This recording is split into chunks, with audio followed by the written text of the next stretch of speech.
Nos pidió que si era niña, la acogiéramos y la criáramos como si fuera nuestra. Empecé a recibir llamadas. Lillian quería recuperar a su bebé. Había cambiado de opinión y yo le dije que eso ya no era posible. Lo único que recuerdo de esa noche fueron las palabras de Jimbo. Si no se la devuelves a Lillian, sabrás lo que es perder a uno de los tuyos. Había puesto al bebé al teléfono y solo le escuchaba gritar y llorar. Llorar y decir mamá, mamá, mamá. Amanece en el desierto.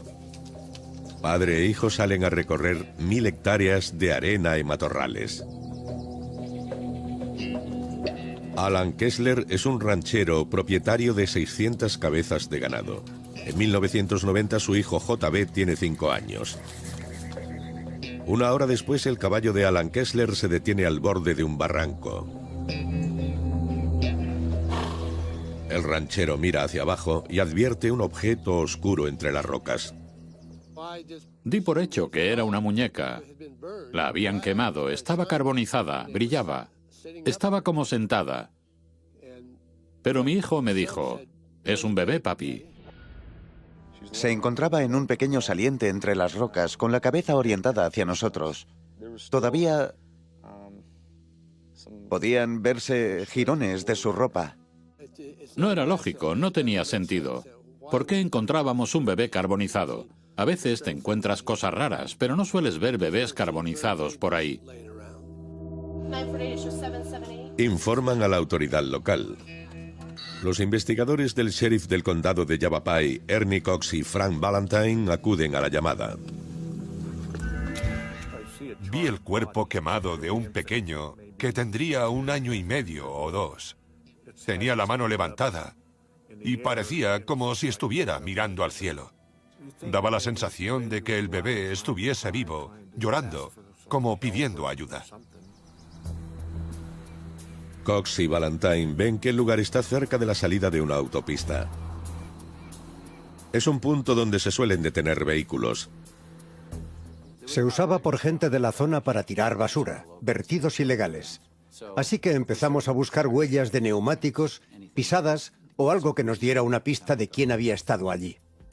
Valentine encuentra marcas de rodaduras y huellas de botas de vaquero aún frescas en la arena del desierto. El vehículo se había detenido. Se veía dónde paró.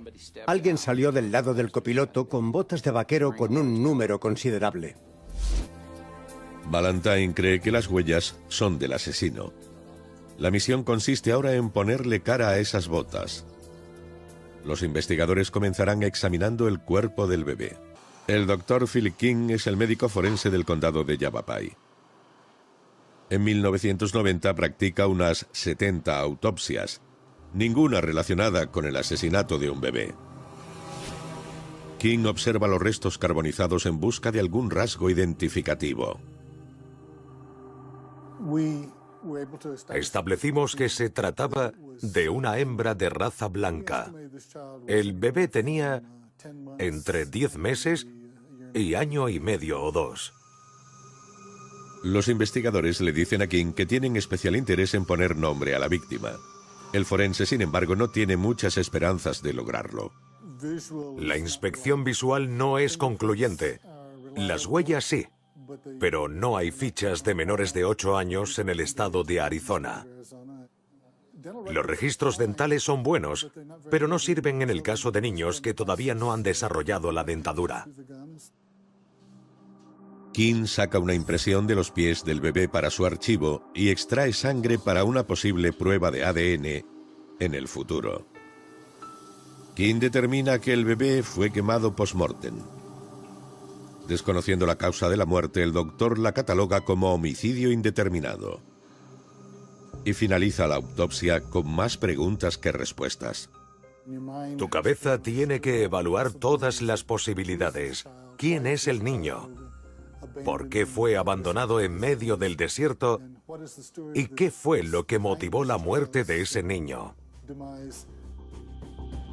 King etiqueta a la víctima como bebé desconocida.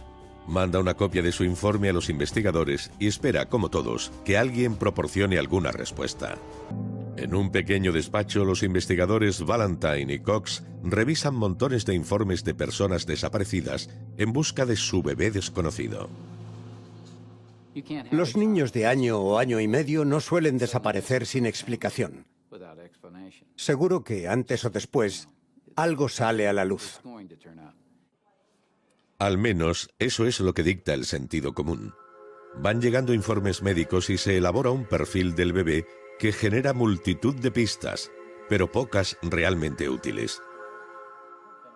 Había pistas por todas partes, pero ninguna nos daba garantías. Eso es lo que suele pasar, lo que tienes cuando intentas abarcar un rango amplio de información.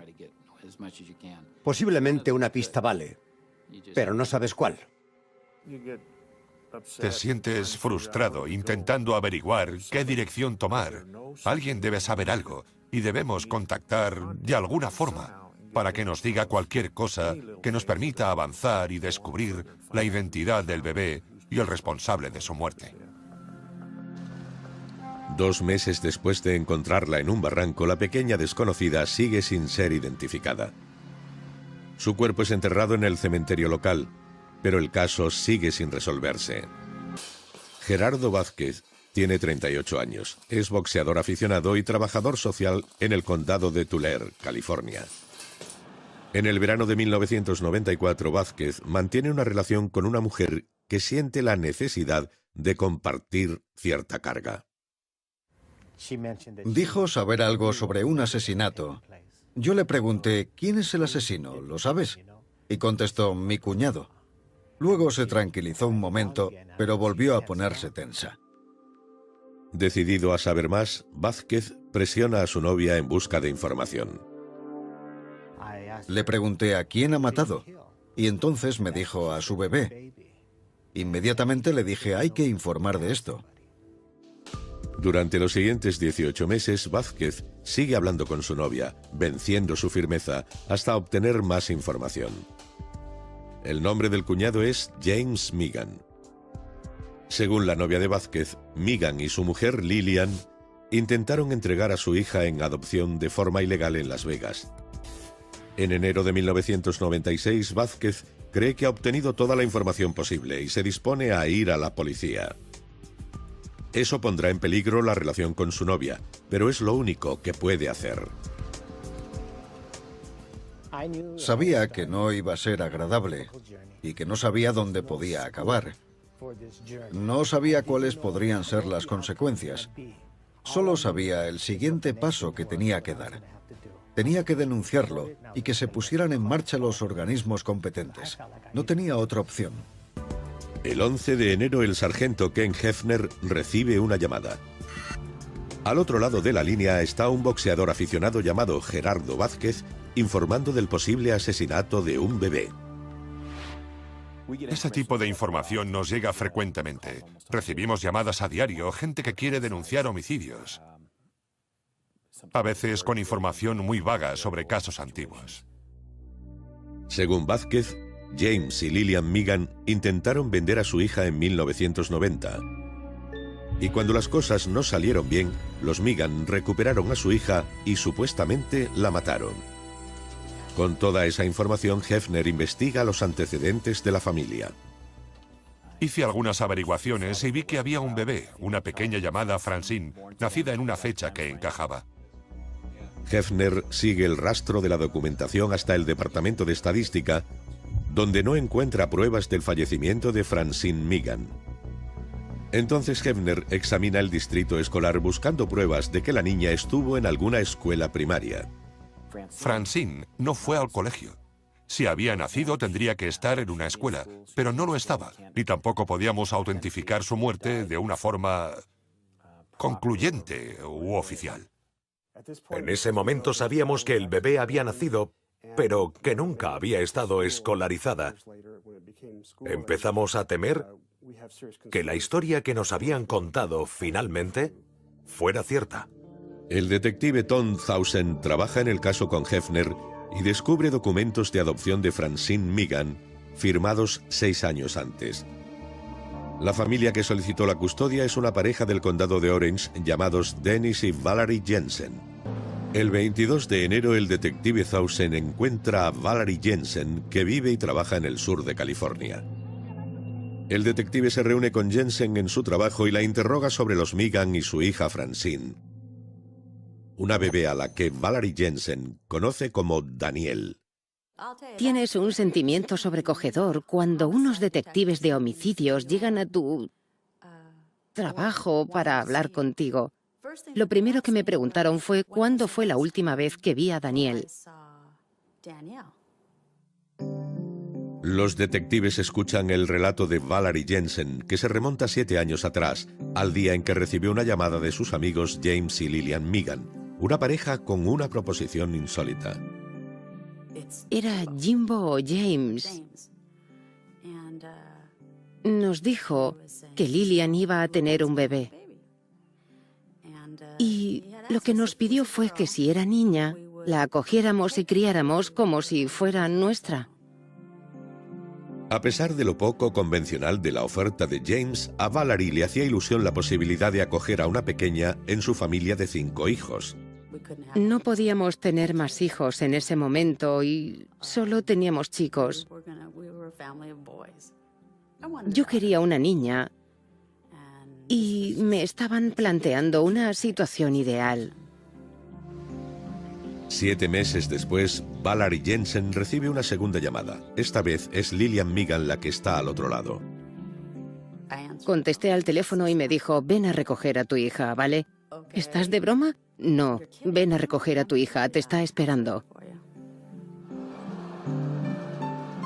Valerie le cuenta a la policía que ella y su marido viajaron a Las Vegas, donde encontraron a James y Lillian Megan viviendo en un motel, lejos de las brillantes luces de la ciudad. No era un lugar agradable, era triste. La niña estaba en la cama, la recogí y eso fue todo. Sabía que se venía a casa con nosotros. Según Valerie, los Jensen cerraron un acuerdo con James y Lillian Megan. A cambio de la custodia de su bebé Francine, accedieron a ayudar a los Megan a recuperarse económicamente. Valerie firmó un cheque por $1000 y dispusieron la compra de un coche y una casa para los Megan. Los Jensen regresaron a California con un nuevo miembro en la familia. Una niña recién nacida que ahora se llamaría Danielle Nicole Jensen. Era la princesita de la casa. Le encantaba estar con sus hermanos y se ponía muy contenta cuando veía a su papá. Era única y para nosotros fue una bendición. El acuerdo de custodia funcionó bien durante 3 meses. Entonces la bendición se transformó en pesadilla. Comenzó con llamadas de Lillian Megan haciendo preguntas sobre la niña. Empecé a ponerme bastante tensa por las constantes llamadas de Lillian, planteando exigencias.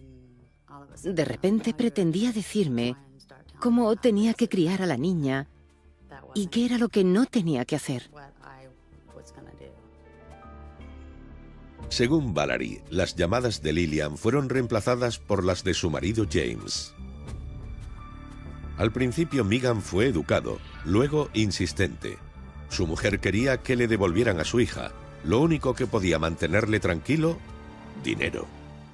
Prácticamente lo que me decía era que necesitaban dinero y Lillian había cambiado de parecer, pero si le enviábamos dinero hablaría con ella para convencerla. Los Jensen rehúsan pagarle más dinero a los Megan. 4 semanas después, en mitad de la noche, alguien llama a la puerta de su casa. Allí estaba Lillian. Estaba allí para recoger a la niña. Quería a su hija. Pero yo le dije, no. No. Lo único que recuerdo de esa noche fueron las palabras de Jimbo. Si no se la devuelves a Lillian, sabrás lo que es perder a uno de los tuyos. Temerosa de sus antiguos amigos, Valerie Jensen les entrega a Daniel. Fue la última vez que vieron a la niña, pero no la última que pudieron oírla. Como Valerie le cuenta al detective Thousand, oye la voz de Daniel al menos una vez más por teléfono en septiembre de 1990. Jimbo llamó y puso a la niña al teléfono. Yo la oía gritar, lloraba sin parar, diciendo «Mamá, mamá». Él estaba muy enfadado, pero ella no se callaba y no paraba de llorar.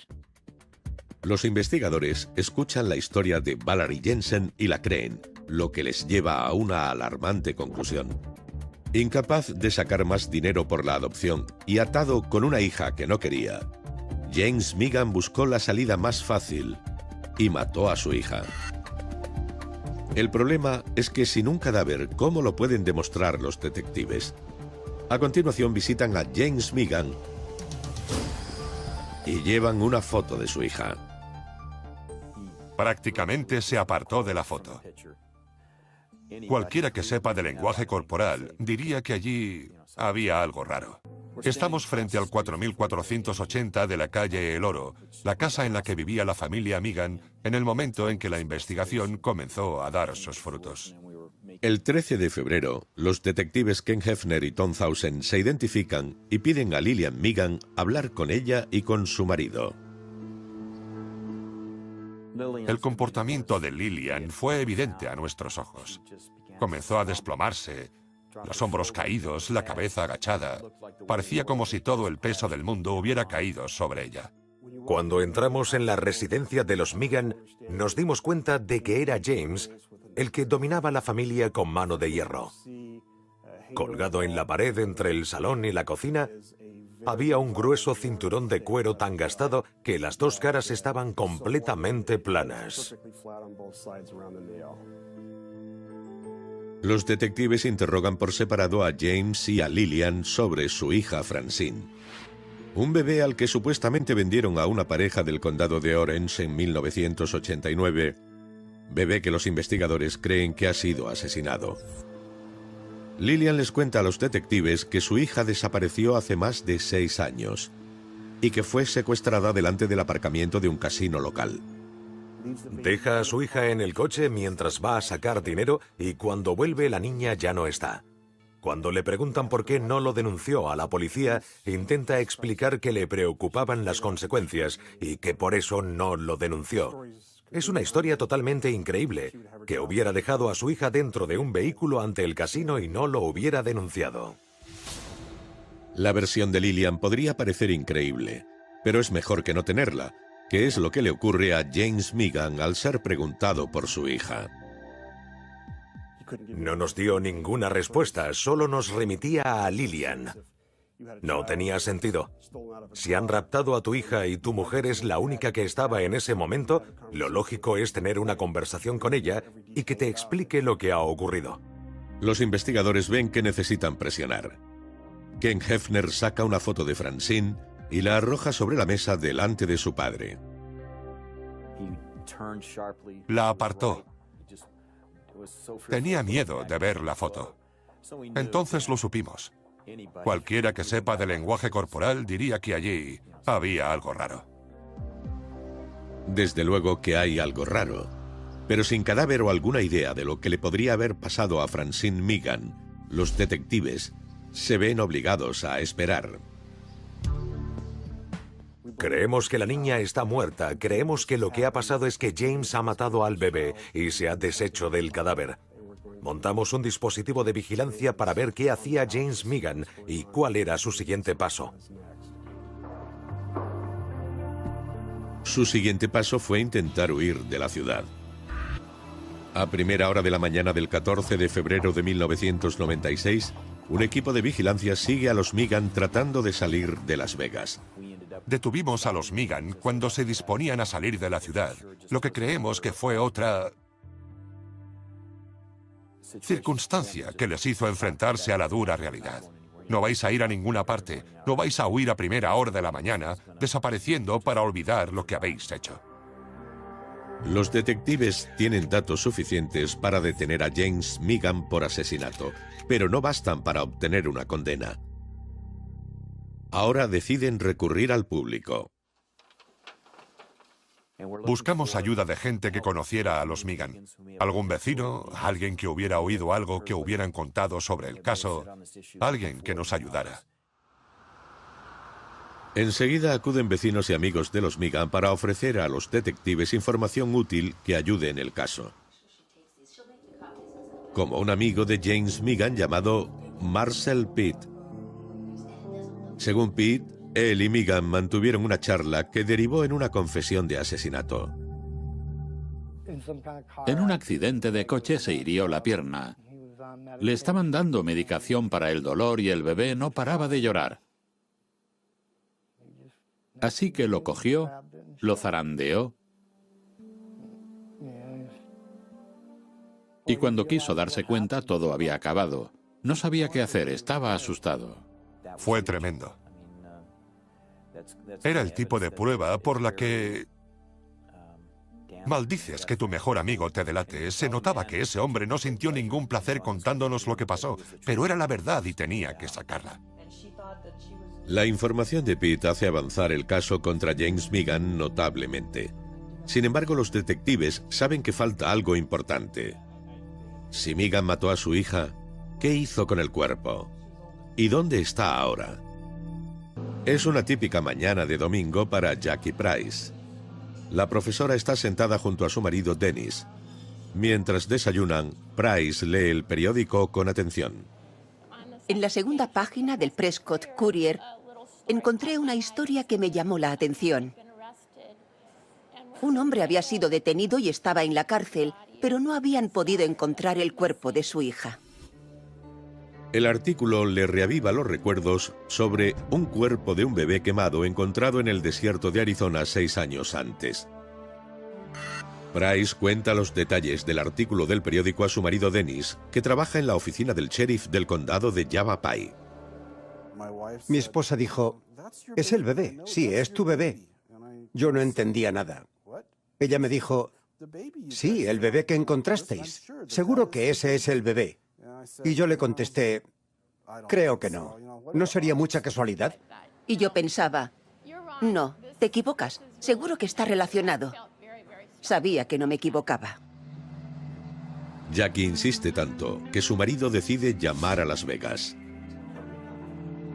El ADN confirma lo que Jackie Price ya sabe, que Francine Meegan es la bebé sin nombre. Un bebé de 1 año arrojado al desierto de Arizona y quemado hacía 6 años. Nada me escandaliza ya en este trabajo. Sorprendidos sí, estábamos gratamente sorprendidos de que la información saliera a la luz y de tener el cadáver. Los detectives creen que James Meegan es el asesino y deciden hacer un careo con su mujer Lillian. Le informan de la aparición del cuerpo de su hija y le preguntan qué pasó realmente con Francine. El 2 de abril de 1996, los detectives hablan con Lillian Meegan. Enfrentada a las pruebas de los restos de Francine, Lillian accede a hablar de la muerte de su hija. Según Lillian, su marido James le llevó a sus brazos a una Francine moribunda, afirmando que la niña se había tragado la medicación que aliviaba el dolor de la pierna fracturada de James. Lillian declaró que intentó reanimar al bebé y que prácticamente murió en sus brazos. Decidieron sacar al bebé de la casa. La vistieron, la pusieron en una maleta y metieron la maleta en el coche. Lillian afirma que se dirigieron a Arizona buscando un lugar donde abandonar el cadáver de su hija de 1 año. En una salida de la I-17, la pareja encontró un lugar y aparcaron. James sacó a Francine de la maleta, la dejó en el suelo y la roció con gasolina y le prendió fuego. Recuerdo a Lillian comentando que no podía mirar, que no quería mirar, que le pedía que se fueran de allí porque no podía mirar cómo se consumía el cuerpo. Los detectives no creen la versión de Lillian sobre la sobredosis accidental. piensan que puede ser un último y desesperado intento por salvar a su marido de una acusación de asesinato. Si admitía que había cogido al bebé y lo había zarandeado, admitiría su asesinato. Pero la versión de que la niña había consumido alguna medicación, que fue lo que declaró, le libraría de la cárcel. El 20 de agosto, un jurado se pronuncia sobre cómo murió Francine Meegan y quién fue responsable. Su padre James es condenado por asesinato en primer grado y sentenciado a cadena perpetua sin posibilidad de condicional. La madre de Francine, Lillian, se declara culpable de negligencia y es condenada a 18 años. La antigua amiga de los Meegan, Valerie Jensen, sigue recordando los 9 meses que trató a un bebé como hija propia. 9 meses que por desgracia resultaron ser la mejor parte de la vida de Francine Meegan. No le dieron una oportunidad. Se merecía ser amada, crecer y vivir en una familia, y ellos se lo arrebataron sin ninguna razón. Casos sin resolver. El barril. Hablamos de un barrio de clase media alta de Long Island con casas de lujo. No hay delincuencia, por eso la gente quiere vivir aquí. En la parte de atrás hay un sótano de 6 por 7 metros. Recorrió la longitud del sótano y vio un barril. Vi lo que parecía ser la mano y el pie de una persona. En la tarde del 2 de septiembre de 1999, en Jericho, Long Island, el agente inmobiliario Peter Kokinos se dirige a casa de un cliente. Este le ha pedido a Kokinos que le ayude a tirar un barril de 200 litros que lleva en el sótano de su casa desde que se mudó hace 9 años. Cuando la compró, vio el barril. Intentó sacarlo de allí, pero no podía levantarlo, así que volvió a dejarlo, se marchó y no se volvió a acordar de él. Kokinos y el dueño deciden ver el interior. Haciendo palanca con un destornillador, abren la tapa sellada. Nos llevamos una pequeña sorpresa, porque al mirar, vi que había otro barril boca abajo. Parecía muy deteriorado, oxidado. Y entonces empezamos a notar un olor nauseabundo. Ajenos a lo que han descubierto, los hombres cierran la tapa y llaman a la policía. La policía del condado de Nassau llega en pocos minutos y confirma la presencia de un cadáver humano dentro del barril. Los detectives Robert Edwards y Brian Parpan acuden al lugar. Cuando llegamos, el barril estaba justo enfrente de ese árbol. Estaba en la calle, casi enfrente del árbol donde lo habían dejado para los basureros. Sellamos el barril, llamamos al forense e hicimos las gestiones necesarias para llevarlo a la oficina forense y el posterior análisis y autopsia del cadáver. La mañana del 3 de septiembre, el doctor Gerard Catanis comienza el proceso de extracción de un cuerpo humano de su tumba de metal. Tras drenar un líquido verde industrial y retirar miles de pequeños residuos plásticos, Catanis encuentra los restos humanos. Era una mujer bastante joven. El día de la autopsia estimamos que de 20 a 30. Podía ser blanca o hispana, no estábamos seguros. Fueron los primeros datos que pudimos tener. Catanis hace radiografías al cuerpo y descubre que la víctima estaba embarazada de 9 meses cuando murió. Una muerte provocada por un traumatismo en el cráneo. La cámara estanca del barril había momificado el cadáver, imposibilitando la identificación por las huellas dactilares.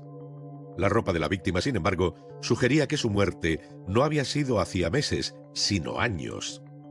Obtuvimos las primeras pistas cuando examinamos los efectos personales. Algunos objetos parecían típicos de los 60. Junto al cuerpo, Catanis encuentra un pequeño bolso. En su interior, una agenda y la mejor oportunidad para que los detectives puedan identificar a su víctima.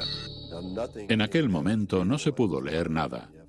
Deben entender que tanto el monedero como la agenda estaban impregnados no solo de sus fluidos corporales, sino de aquel líquido verde.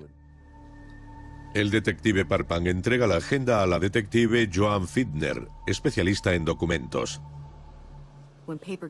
Cuando los papeles se empapan, se vuelven muy frágiles, por lo que tuve que manipularlos con cuidado e intentar no abrirlos demasiado, porque no quería que sufrieran daño alguno. Fiedner coloca la agenda en una cabina de secado esperando que desaparezca la humedad y que la escritura de la víctima salga a la luz. Me ayudé de una especie de pequeña regla de plástico con bordes romos a modo de herramienta para separar las páginas de la agenda. Mientras la especialista trata de obtener una pista del cuaderno, los detectives Parpan y Edwards indagan en la historia de la casa en la que fue encontrado el cadáver, identificando 4 dueños distintos en los últimos 30 años. Un propietario en particular llama la atención del detective Parpan. Mientras interrogábamos y recopilábamos información de los dueños de la casa, nos dijeron que Howard Elkins había estado vinculado a una compañía de flores de plástico.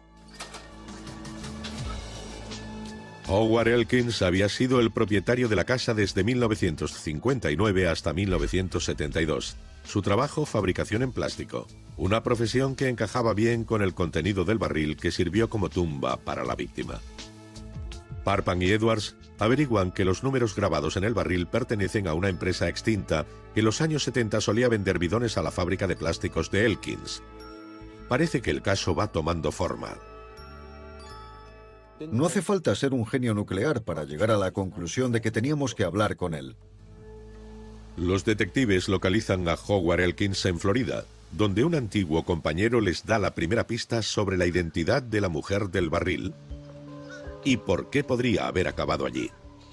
Tenía el pelo largo y un aspecto exótico. Procedía de las islas y era muy atractiva. Te hacía volver la mirada.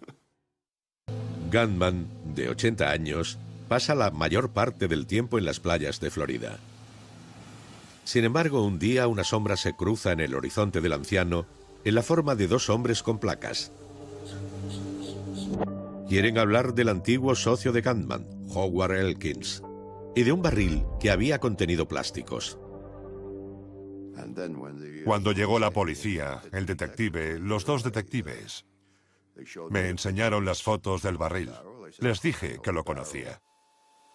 Según Gunman, el barril procedía de una planta que llevó durante un tiempo junto a Howard Elkins.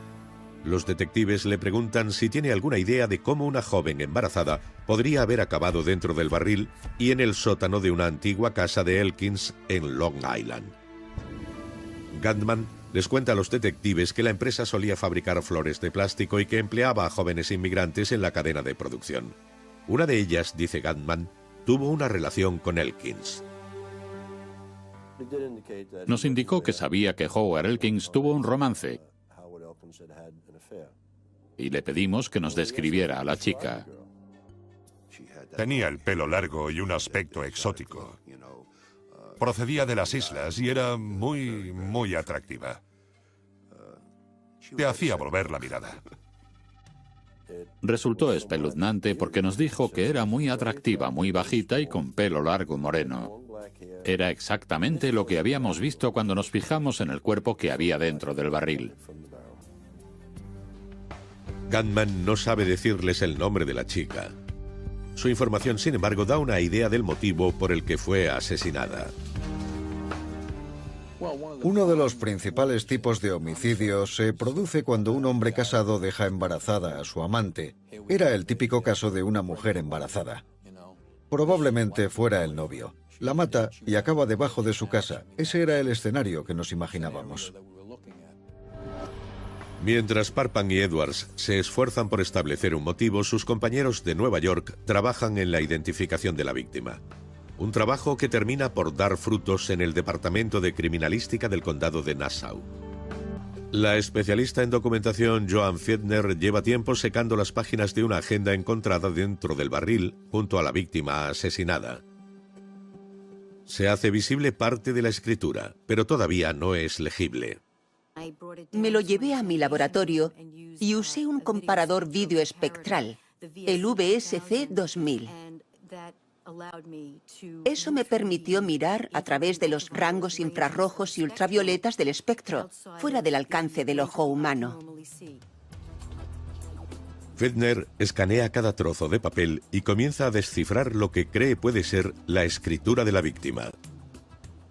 En una cara de la página ponía número de la Seguridad Social y en la opuesta ponía nombre de residencia.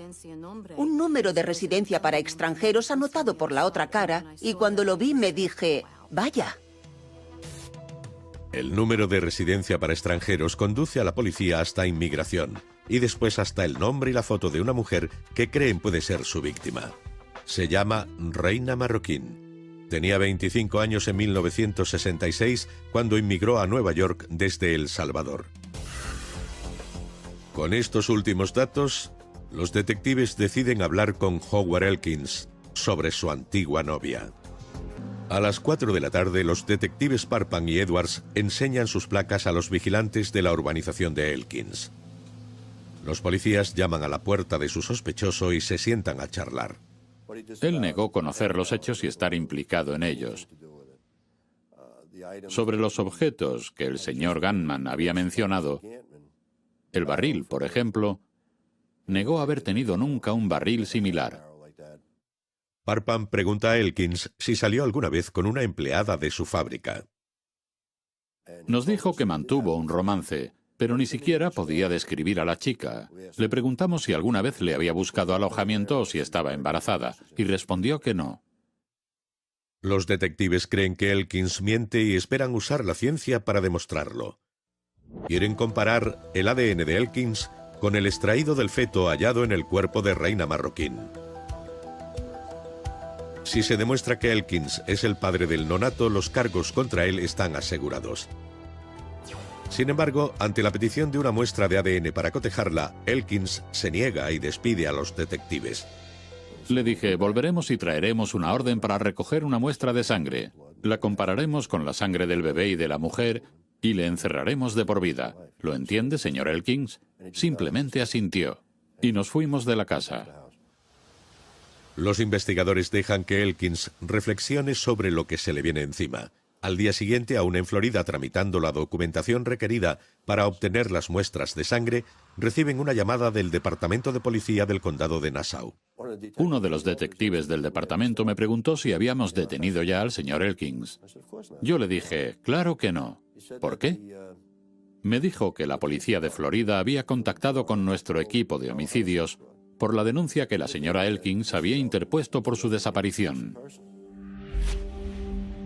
El señor Elkins es localizado mientras los policías de Nueva York llegan al departamento del sheriff del condado de Palm Beach. Ese mismo día, el hombre de 70 años fue a un almacén, compró una escopeta de calibre 12 y una caja de cartuchos. Entró en el asiento trasero del vehículo de un vecino y se pegó un tiro en la cabeza. No supo afrontarlo en su momento y no iba a saber hacerlo ahora. Debió pensar que era su única salida. El análisis post-mortem del ADN establece que Elkins era el padre del bebé no nato de Reina Marroquín. Su suicidio, según los detectives, equivale a una confesión. Era el padre del feto, y eso nos dio el motivo. Nos dio la oportunidad. Y eso fue lo que nos llevó a cerrar el caso. A ese motivo, la detective Joan Firner aporta una prueba final encontrada en la parte posterior de la agenda de la víctima. Cogí la hoja de plástico y le di la vuelta.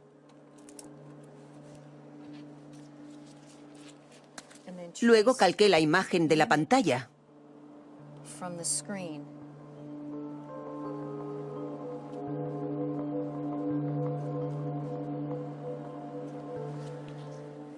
Y leí las palabras que salían. Decían, no te enfades, dije la verdad.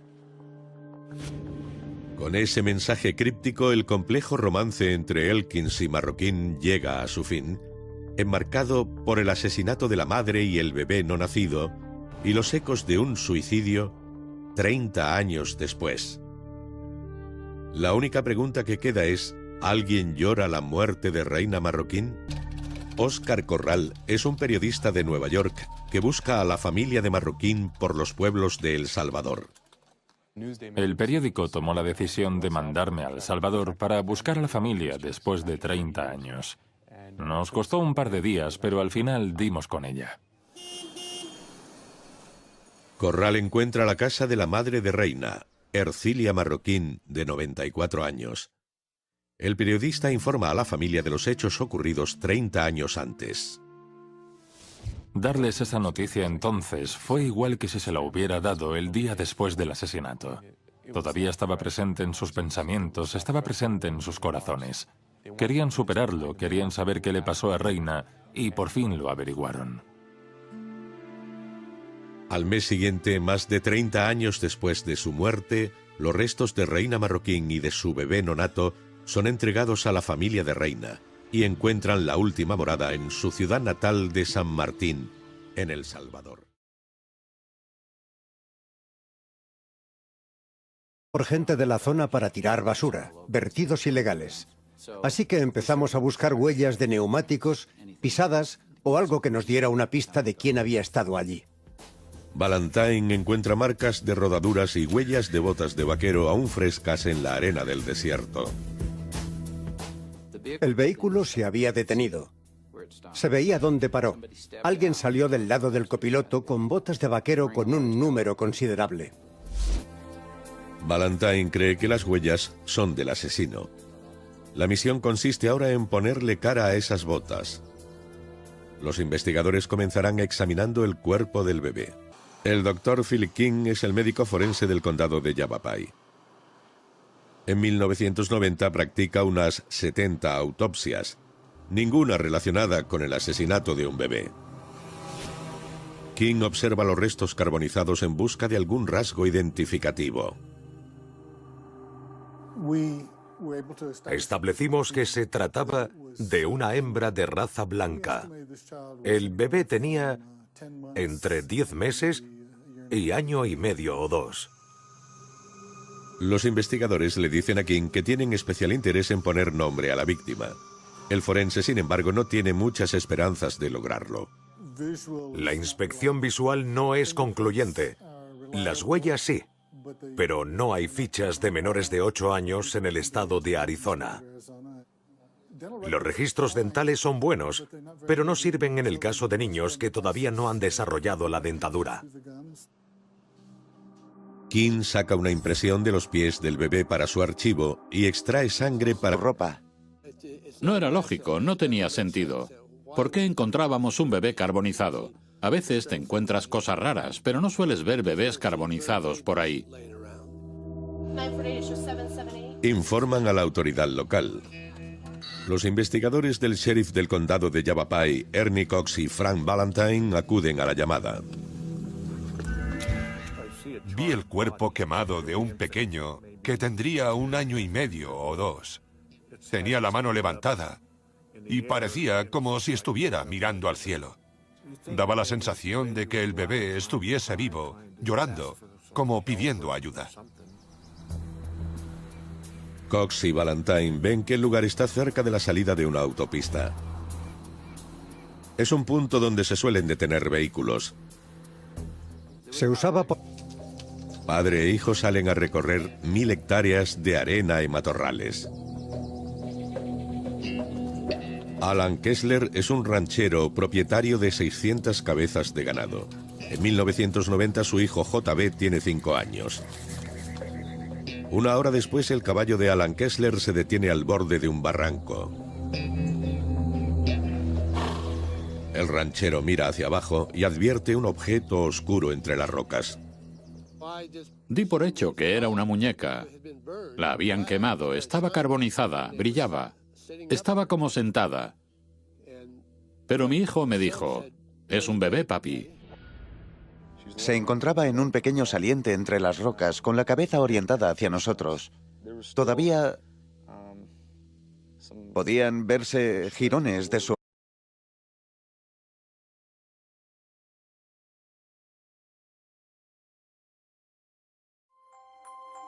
Nos pidió que si era niña, la acogiéramos y la criáramos como si fuera nuestra. Empecé a recibir llamadas. Lillian quería recuperar a su bebé. Había cambiado de opinión y yo le dije que eso ya no era posible. Lo único que recuerdo de esa noche fueron las palabras de Jimbo. Si no se la devuelves a Lillian, sabrás lo que es perder a uno de los tuyos. Había puesto al bebé al teléfono y solo le escuchaba gritar y llorar. Llorar y decir mamá, mamá, mamá. Amanece en el desierto.